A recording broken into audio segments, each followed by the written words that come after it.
Yo, what's up? Magandang araw mga tropa.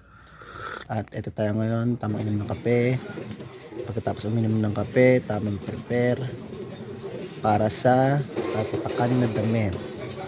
Shoutout sa Mental Bike at sa may-ari niyan na si Kuya Louie. Shoutout sa'yo at salamat sa pagtitiwala. Customized design yan. Ako ang nag-edit ng design. Pero syempre, idea ng may-ari yan. Yan, tamang lapat natin ng maayos ng screen.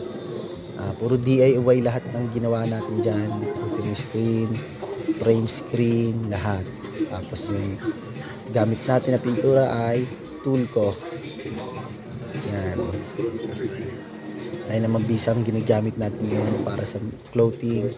Then ako may gagawin din kasi ako sariling clothing ko at tool ko din ang ginagamit ko. Yan, ganyan, pinapahid-pahid ko, dahan-dahan, mabilis, dahan-dahan, kabilaan. Yan, para maganda ang lapat sa damit. Pakang, o diba? Second layer na agad tayo, sa pangalawa na agad. Ang gagawin natin dyan is dalawang patong para medyo malinis-linis. 2 colors lang naman yan, kaya unahin na natin yan. Wala pa tayong maayos na lamesa, kaya ganyan muna tayong blower, sound trip. Yan. Medyo may mga problema, pero sige lang, ayos lang. Kaya ang discarded lahat. Yan. Yung malapit na tayo matapos kagad. Mabilisan lang video lang to kasi hindi naman natin talaga dapat habaan pa kasi isa lang naman ang gagawin.